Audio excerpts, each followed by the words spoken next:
우리 하나님께서는 자기의 독생자 예수 그리스도를 육신을 입게 하시고 이 땅에 보내셨습니다. 예수께서 친히 오신 이 땅, 이 세상은 예나 지금이나 인간의 욕심과 정욕의 무대가 되어 있습니다. 권세를 잡은 자들은 더 큰 권력과 권세를 누리기 위해서 혈안이 되어 있습니다.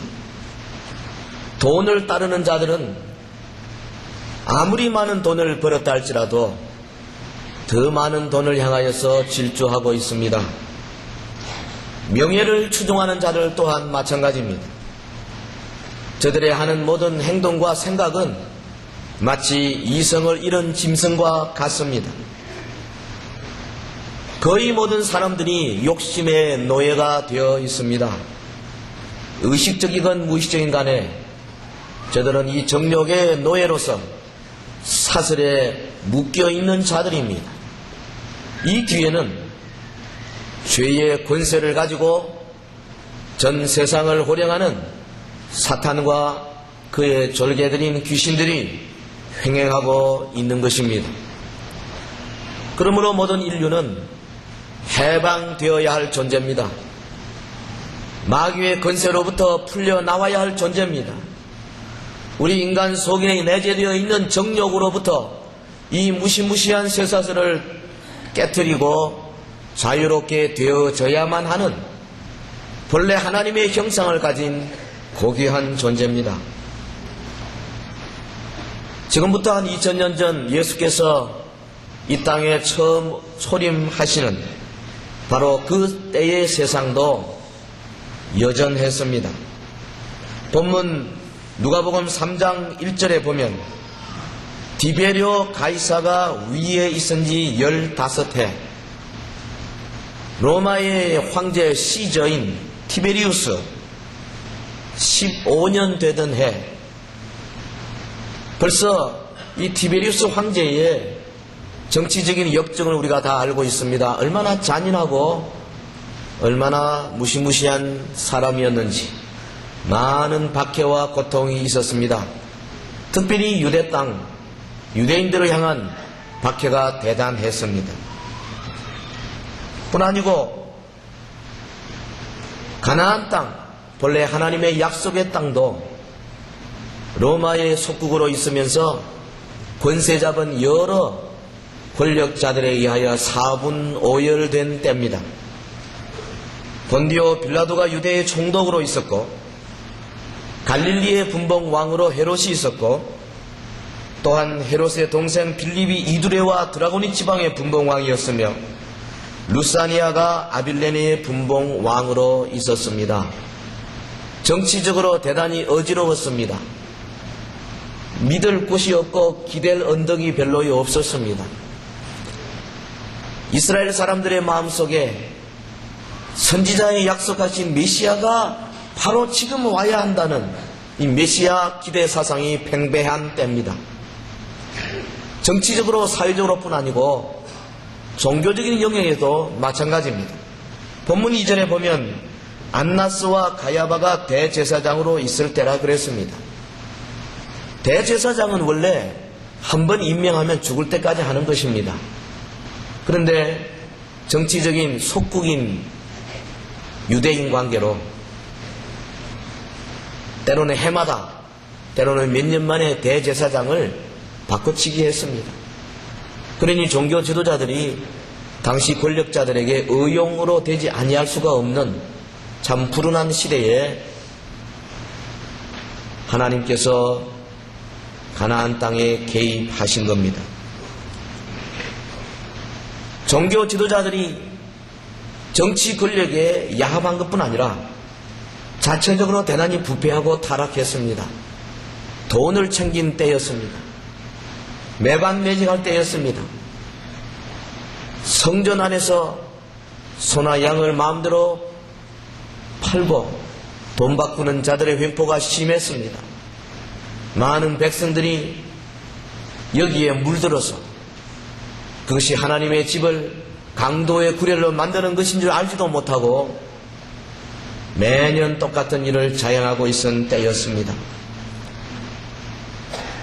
가나안 전역이 영적으로 너무너무 가뭄이었습니다. 초목이 말라 비틀어져서 물물하고 있는 때였습니다. 지도자들은 부패에 극을 달하였고 환락과 쾌락으로 밤을 보내는 병든 조국을 향하여서 그 깊어가는 죄악의 밤에 거기 하나님의 구원을 갈망하는 선지자가 있었습니다. 그는 텅 빈 들에 서서 하나님의 구원의 역사가 임하기를 기대했습니다. 자기 민족의 죄악을 가슴에 안고 고통스러워하는 선지자였습니다. 사람을 보거나 민족을 보거나 되어가는 주변의 열강들의 세력을 볼 때에 절망할 수밖에 없는 어두운 밤이었습니다. 그러나 그는 하나님의 긍휼을 믿었습니다. 하나님의 보좌를 바라보고 있었습니다. 그의 가슴은 자기 민족을 향한 사랑으로 가득 찼었습니다. 우리가 객관적으로 볼 때에 이 사람은 세상적으로 성공한 사람이 아닙니다. 뭐 별 볼 일이 없는 사람입니다. 옷도 제대로 입지 못하는 사람입니다. 짐승 가죽 벗겨서 대충 걸친 사람입니다.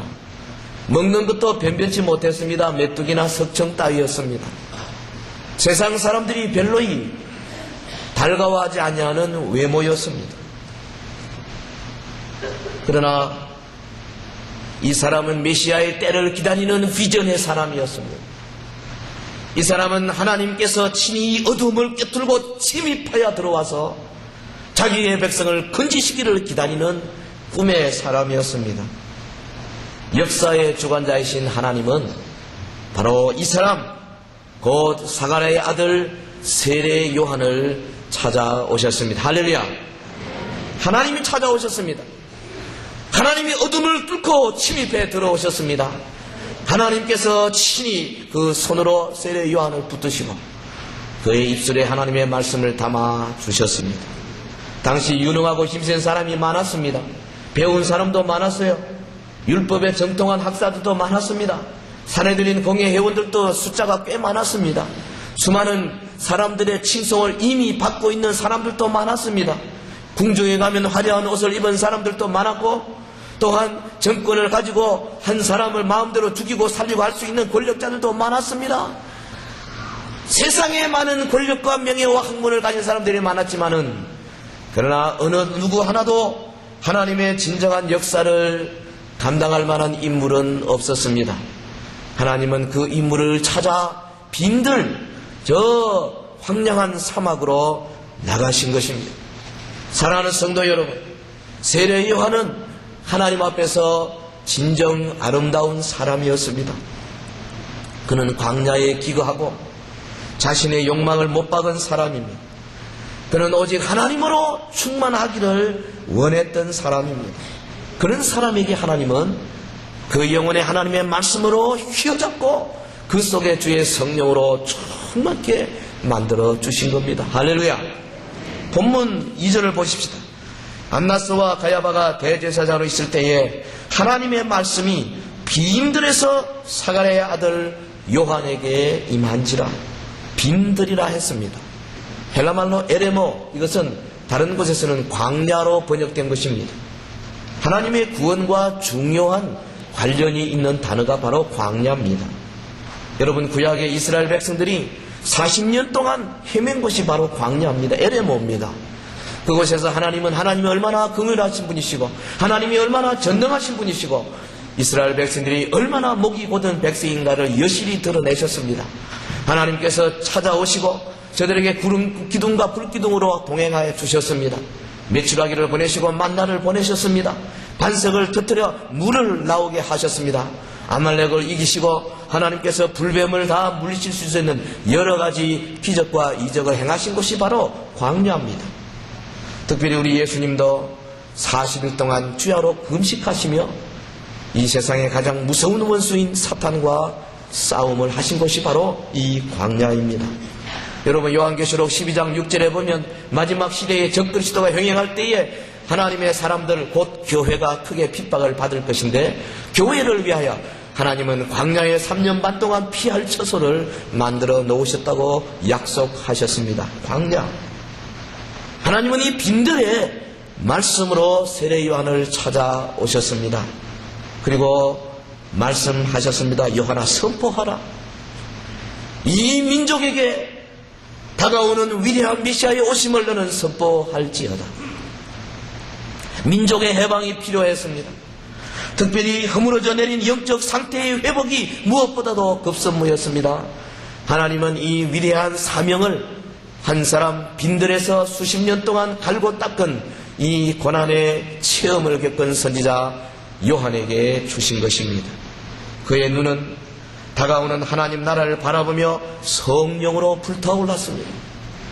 여러분, 그의 가슴은 하나님이 주신 생명의 말씀 때문에 터질 것 같았습니다. 하나님의 구원, the salvation of God. 하나님께서 이 나라를 구원하시다니. 아, 지금이야말로 하나님이 구원의 손길을 내미시는구나.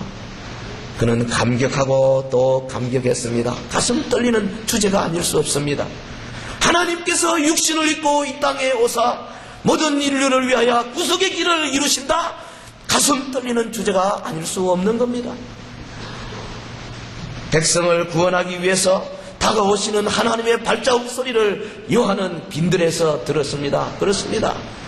사랑하는 성도 여러분, 침입해 들어오시는 하나님께서 이 어둠의 세력을 꿰뚫고 마귀의 권세를 꿰뚫고 침투해 들어오시는 하나님께서 오늘도 자기를 기다리며 하늘을 바라보며 마음을 준비하며 가슴을 열고 주를 맞이할 준비한 자들에게 찾아오시는 줄 믿습니다. 오늘도 하나님은 말씀으로 찾아오시는 줄 믿습니다. 오늘도 하나님께서 찬양 가운데 찾아오시는 줄 믿습니다. 하나님의 성도들이 함께 기도하는 가운데 찾아오시는 줄 믿습니다. 하나님은 찾아오시는 분이십니다. 그래서 준비된 영혼 속에 온 가슴을 은혜의 말씀으로 채워주시는 겁니다. 요한아, 너는 가라. 너는 돌짝밭되고 사막이 된 저들에게로 가라. 하나님의 말씀을 받아서 수천 년 동안 이다시도 뽑아낸 민족인데도 불구하고 저들의 마음판에 온갖 잡초가 무성하고 돌밭이 되어 하나님의 말씀을 받지 못하는 목이 곧은 백성들에게 너는 가라. 내가 너를 보내노라. 가서 회개의 복음을 전할지어다. 메시아의 오심을 전할지어다. 광야에 외치는 자의 소리로 너는 가야 한다. 하나님께서 요한에게 말씀을 심어 주셨습니다. 너는 가서 네 뒤에 오는 메시아의 길을 예비해라. 그가 오는 그 첩경을 평탄하게 하라. 내가 하나님의 말씀을 전파할 때에 저들의 가슴 속에 있는 모든 골짜기들이 메꾸어지고 모든 산과 작은 교만의 산들이 낮아질 것이다. 내가 하나님의 말씀을 외치면 저들 속에 굽어진 것이 곧아지고 험한 길이 평탄하여질 것이다. 너는 장차 오는 육신이 되어 오시는 하나님의 아들 메시아의 길을 너는 예비할지어다. 사랑하는 성도 여러분, 세례 요한에 주신 메시지는 아무에게나 주는 메시지가 아니었습니다. 그는 그의 가슴을 온전히 열고 하나님의 말씀을 받아들였습니다. 그는 담대했습니다. 그는 죽음 앞에서도 굴하지 아니했습니다. 그의 눈은 그야말로 하나님의 말씀으로 생명을 뿜어내는 무시무시한 눈이었을 것입니다. 그의 입술은 침이 튀며 그의 가슴 속에는 용광로처럼 하나님의 생명의 말씀을 전하고자 하는 불타는 하나님의 열정으로 가득 타올랐을 것입니다. 사랑하는 성도 여러분, 메시아를 맞이하라고 부르짖는 세례 요한, 그는 이 하나님의 생명의 말씀을 받아지고 마침내 이제 백성들이 있는 요단 강가로 나아갔습니다. 그는 하나님의 말씀으로 벅찬 감격을 가졌습니다. 그가 입을 열어 처음으로 외칠 때에 그가 한 말이 무엇입니까? 회개하라! 천국이 가까웠느니라. 그는 그야말로 광야에 외치는 자의 소리가 되었습니다. 소리. 히브리 말로 헬라말로 포네, 이 말은 이사야 40장 3장에서 따온 말입니다. 하나님께서 바벨론에 의하여 포로가 된 이스라엘 민족을 70년 만에 다시 고토에 되돌려 보내기 위해서 페르시아 왕 고레스를 통하여 바벨론을 멸망시키시고, 고레스의 마음속에 감동을 주어서 이스라엘 백성들을 고토로 돌아가게 칙령을 내렸습니다. 그때 이스라엘 백성들과 함께 돌아가시는 여호와 하나님의 갈 길을 예비하라 부르짖는 것이 바로 폰의 소리였습니다. 여러분, 세례 요한은 그야말로 하나님께서 오시는 길을 예비한 소리로서 그의 역할을 충분히 감당했습니다. 400년간 아무런 선지자가 없었습니다. 400년간 아무런 하나님의 나타나심의 징조가 없었습니다. 사람들이 묵시 문학을 창출해내고 사람들이 골방에서 깊이 무언가 받았다고 자기 주장을 했었지만은, 그러나 그것은 사실은 하나님이 보내신 것이 아니고 자기들이 만들어낸 환상에 불과했습니다. 오늘날 우리가 가지고 있는 외경과 위경들이 바로 이런 묵시 문학들이지만은 어느 것 하나 하나님이 주신 말씀은 아닌 것입니다. 말라기 선지자 이래로 수백 년 동안 하나님의 말씀에 갈급해왔던 사랑하는 이스라엘 백성들에게 세례 요한은 그야말로 생수와 같은 시원한 하나님의 말씀이 되었습니다. 영적인 캄캄한 흑암의 터널을 지나서 마침내 저 광명한 태양을 바라보는 듯이 이 터널 끝에 비친 세례 요한의 음성 앞에 수많은 사람들이 무리를 지어서 다가왔던 것입니다. 온 광야를 울리는 말씀, 회개하라 천국이 가까워왔느니라. 이 사람은 피를 토하듯이 불타는 가슴으로 말씀을 외쳤습니다. 가슴을 적시는 생수와 같은 말씀을 뿜어내었습니다. 그의 말씀 가운데 비록 듣기 힘든 말씀이 많았습니다. 수준 높은 제자도의 말씀이 많았습니다. 예수 그리스도를 따르기 위해서는 이러이러해야 한다. 그 수준이 꽤나 높았지만은, 그러나 갈급한 수많은 사람들이 말씀 앞에 나와서 세례의 행렬을 이루었던 것입니다. 사랑하는 우리 서인의 성도 여러분, 하나님께서는 2000년 전에 육신을 입고 이 세상 속으로 침투해 들어오셨습니다. 그래서 이제 가나안 땅 한 지경에서부터 시작해서 빛을 발하기 시작하시고 점점 하나님의 생명의 빛을 비추어서 이제는 거의 모든 나라 모든 민족에게 증거되게 되었습니다. 하나님은 지금도 생명의 말씀, 하나님의 성령을 통해서 우리 속에 침입해 들어오십니다. 여러분, 오늘 우리 가운데 진실로 이 나라와 이 민족을 위하여서 가슴을 부둥켜 안고 고통하며 우는 사람이 얼마나 있습니까? 오늘 우리 가운데는 저들에게 담대하게 하나님의 말씀을 전할 수 있는 자가 얼마나 있습니까? 하나님께서는 죄에 대하여 어떻게 진노하시며 죄를 어떻게 심판하시며 죄에 대하여 어떻게 무섭게 정죄하시는가를 담대하게 전할 수 있는 용기 있는 자가 얼마나 있습니까? 하나님께서는 구원에 이르는 유일한 길로 예수 그리스도를 보내주셨고, 그가 이 땅에 오셔서 모든 우리의 당할 고초를 다 당하시고 십자가에서 자기의 피를 뿌려서 우리의 죄를 구속했다는 이 위대한 생명의 사실을 용감하게 증거할 사람이 우리 가운데 얼마나 있습니까? 회개한 자가 마땅히 맺어야 할 열매가 어떠한가를 거침없이 토해낼 사람이 얼마나 있습니까? 오늘 우리에게 세례 요한과 같은 선지자들이 필요합니다. 오늘 우리에게 진실로 자기의 목에 칼이 들어와도 하나님의 말씀을 제대로 외칠 수 있는 담대한 자들이 필요합니다. 우리의 삶을 송두리째 내어놓고 주민의 죽어가는 영혼들을 향하여서 하나님의 말씀을 외치고 또 외치는 그런 믿음의 사람들이 오늘 이 시대에 필요합니다. 왜냐하면 이 시대는 예수 그리스도 다시 재림이 절박하고 가까운 임박한 때가 된 것임에 틀림없기 때문에 그러합니다. 주님이 오시는 길에 장애물들이 많습니다. 초림 때도 그러하였지만은 주님 재림하실 때도 많은 장애물들이 있습니다. 높은 산과 같은 믿음의 교만이 바로 그 장애물입니다. 오늘 우리 가운데 높은 산과 같은 교만한 마음들이 거꾸러지고 낮아져야 될 것입니다. 깊은 골짜기와 같은 신앙의 무관심들이 바로 하나님의 아들이 오시는 길에 큰 장애물이 될 것입니다. 오늘 많은 사람들은 피리를 부르도 춤추지 아니합니다. 저들이 따라 애곡하지도 아니하고 좋은 것을 보아도 기뻐하지도 아니하고 슬픔 자들과 더불어 같이 슬퍼하지도 아니하는 무관심의 시대에 우리가 살고 있습니다. 사랑하는 주의 백성들에게 하나님께서 성령으로 오셔서 한 가지로 같이 슬퍼하고 같이 기뻐하고 하나님의 나라를 이룬 일에 동참하는 놀라운 역사가 나타나야 될 것입니다. 여러분, 예수 그리스도 재림하는 길에 장애물들이 무엇입니까? 굽은 도로와 같은 비뚤어진 우리들의 마음입니다. 어떤 사건을 볼 때에 이것을 계속해서 비뚤어지게 보고 부정적으로 보는 우리들의 심리 상태가 주님의 재림을 가로막는 장애 요인이 되고 있다는 사실입니다.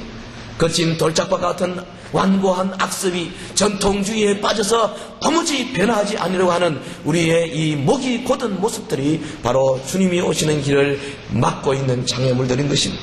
이것은 마땅히 제거되어야 합니다. 하나님의 말씀이 빈들에 있는 세례 요한에게 임하였습니다. 모든 골짜기가 메워지고 모든 산과 작은 산이 낮아지고 굽은 것이 곧아지고 험한 길이 평탄하여질 것이라. 세례 요한은 이 엄청난 사역을 성공적으로 완수했습니다. 주님께서 역사의 무대에 나타나셨을 때에 그가 저 갈릴리에서 사마리아에서 유대에서 하나님의 말씀을 증거하실 때에 구름대처럼 사람들이 모여든 것이 누구 때문입니까? 물론 예수님의 능력과 예수님의 말씀 때문이기도 하지만은, 그러나 그보다도 세례 요한의 준비의 작업이 얼마나 철저하고 얼마나 놀라운 성공을 거두었는가를 우리가 미루어 짐작할 수가 있습니다. 사랑하는 성도 여러분, 마지막 시대에 우리 주님은 또 다른 세례 요한들을 부르고 계십니다. 이제는 개인을 부르기보다는 이제는 교회를 부르시고 민족을 부르시고 하나님의 백성들의 연합체를 부르고 계신다고 저는 믿습니다. 하나님께서는 우리 교회를 들어서 이 마지막 시대 대구 경북 지방을 위한 광야에서 외치는 자의 소리로 사용하여 주실 줄로 믿습니다. 하나님, 우리 한국 교회를 들어서 이 마지막 시대에 전 세계를 향하여 광야에서 외치는 자의 소리로 사용하여 주실 줄로 믿습니다. 하나님께서 이미 수십 년 동안 이 민족을 그렇게 사용해 주셨습니다. 수많은 선교사들을 파송케 하시고 수많은 주의 종들을 양상케 하시고 저들을 통하여 하나님의 역사를 이루고 계십니다.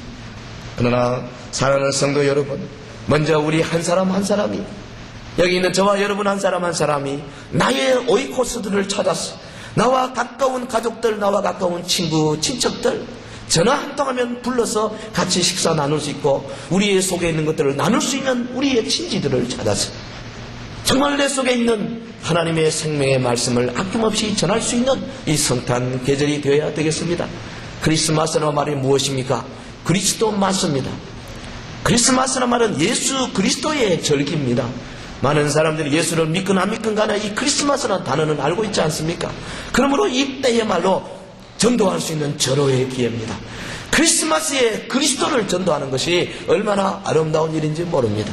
이 절기에 우리는 예수 그리스도로 충만한 절기로 만들어야 될 것입니다. 예수님으로 충만한 Jesus filled 크리스마스로 만들어야 될 것입니다. 우리 사랑하는 성도 여러분, 우리 주변의 많은 사람들 아직까지도 이제 비틀어진 초목같이 물물하고 있는 그야말로 갈급한 심령 가운데 내가 가지고 있는 이 생명수, 하나님이 주시는 하나님의 아들 예수 그리스도를 믿는 믿음으로부터 나오는 이 생명의 물을 증거하고 또 증거하는 믿음의 사람들이 되기를 예수의 이름으로 축원합니다. 저와 여러분 다 강야에 외치는 자의 소리로 생명의 말씀을 외쳐서 장차 우리 주님 오실 때에 잘했다 칭찬해 주시는 아름다운 청지기의 사명 잘 감당하는 우리 온 교회 성도들이 되시기를 예수 이름으로 축원합니다. 기도하겠습니다. 우리 다 합심해서 한번 기도하겠습니다. 먼저는 우리 자신을 돌아보시기를 바랍니다. 내 속에 주님이 오시는 일에 장애물이 없는가 돌아보시기를 바랍니다. 교만과 무관심과 비뚤어진 마음과 완고한 나의 악습이 없는가 돌아보십시오. 특별히 나에게 찾아오신 주님을 나는 전심으로 영접하고 있는가 돌아보시기를 바랍니다. 그리고 이제 내가 주님의 음성 되어서 나아가서 이 놀라운 구원의 소식을 전하는 일에 더욱더 힘을 써야 하겠습니다. 우리 모두가 다 이 성탄절기에 주님 앞에 한 가지씩 작은 것 선물로 드릴 수 있는 아름다운 시간이 되기를 바랍니다. 우리 다 같이 통성으로 기도하겠습니다. 거룩하신 우리 하나님 아버지, 주님의 은혜와 사랑을 진실로 감사